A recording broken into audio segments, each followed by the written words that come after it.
But let's take a close look at the mini PC. Let's do a quick overview. So the overall quality, this thing is mainly made out of plastic.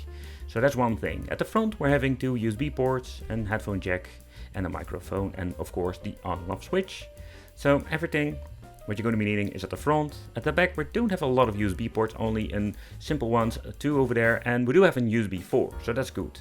So the overall massive, let's say, back we do have like plexi, and we need to remove the, let's say, rubbery feet for actually having this thing opened up.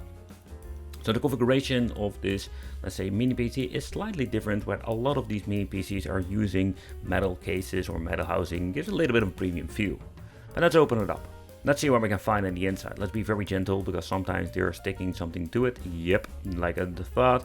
The fan, and what is kind of cool that they implemented a fan with a piece of metal, some thermal pads for giving the NVMe cooling. And the NVMe, yeah, that is going to be absolutely a very nice gimmick, or actually gimmick, something we'll be needing, because the NVMe's can become really hot. However, what is kind of cool that when it comes to upgradability, we do have the option to implement 2 NVMe's if you want to. However, that's kind of interesting, because you can see that we do have 2 NVMe slots. Okay, so that's absolutely awesome. So one of the things you don't see very often. The weird thing is there is no mod RAM, and that is going to be maybe his downfall, because when it comes to the RAM modules, it's not upgradable.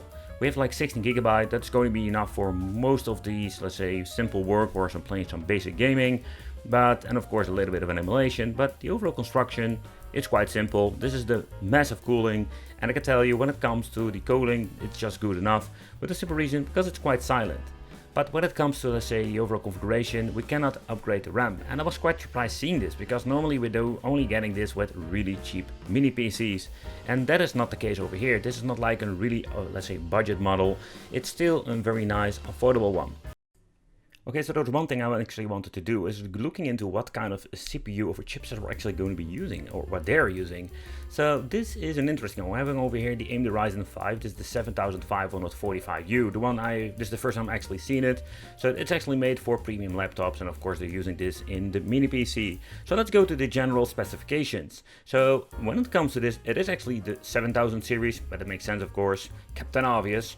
But over here we're having 6 cores, we're having 12 threads, and we have a max boost of 4.9 GHz. But I think what was even more interesting, so the max TDP is 28 watt over here, that they say we have a comfortable, let's say, TDP if you can change it out, you want to tweak with it, but not to an extreme format. So the max operation is 100 Celsius. But what makes it even more interesting is this, like, what's going on with the graphics. So they're using the AMD Radeon 740M. So it's not the 780M, so I'm really curious how will this thing perform against the 780M in the more, let's say, high-end versions of the AMD Ryzen. So if you're going to be looking at the Radeon 740M versus the 780M that we're known with, like a lot of mini PCs I've reviewed, you can actually see what's going on.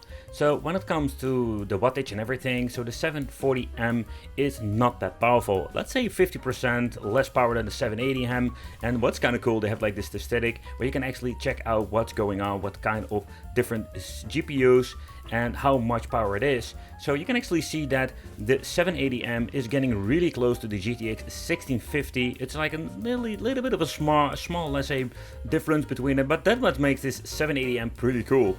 But now with the 740M, we do have less power. So how will that result if you're going to be playing games, let's say AAA games, and how far can we then actually push it? Or do we still have like a lot of limitations?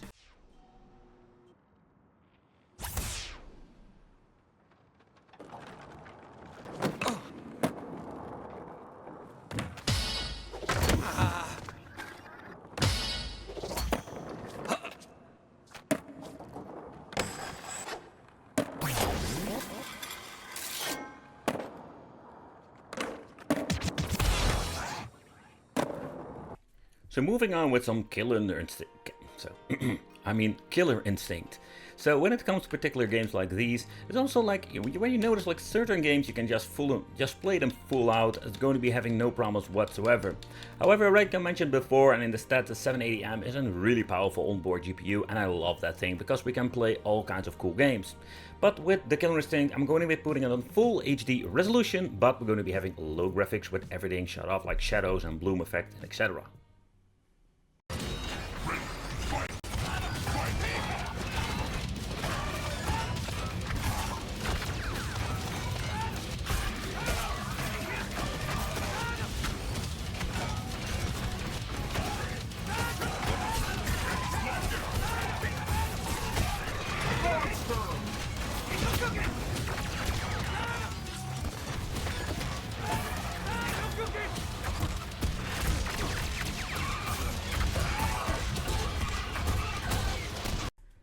So when it comes to Crash Bandicoot, I think it's going to be similar like many games, like AAA games.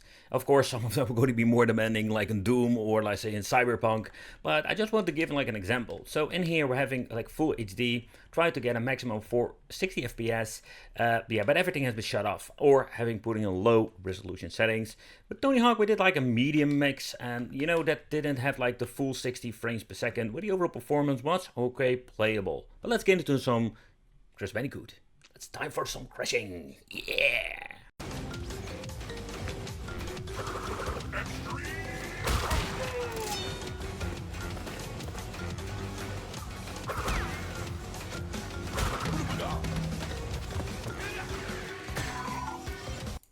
But in the end, if you're going to be looking into the crash, and I think I've been testing this game on a lot of different systems, so this is actually normally needing a dedicated GPU. Most time I just love to use NVIDIA, but however, if you're going to be looking into this game and comparing this with the 780, the 780 can play this game on way higher graphics in combination, let's say having overall 60 frames, but now even with low full HD, we're not even hitting the 60 FPS. And this is a great example of like what are the limitations when it comes to an onboard chip like this. For Windows gaming, it is possible, but still we're going to be facing a lot of, let's say, limitations, and that's quite unfortunate.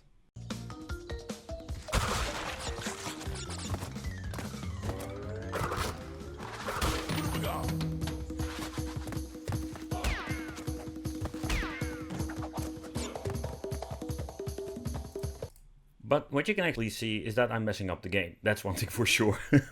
I was just clicking here to start recording my voice. But the point is that when you're going to be looking into the overall performance of, let's say, the higher end cheap onboard GPUs and this 780M onboard chip, yeah, you can actually see that we're struggling getting 60 frames on full HD, and we haven't even setting everything to freaking low. And I think it's absolutely a little bit of a disappointment. So this meaning if you just want to play some more demanding games, if you just want to play in Cyberpunk or something else, yeah, this is not going to be an overall fun 60 frames per second experience.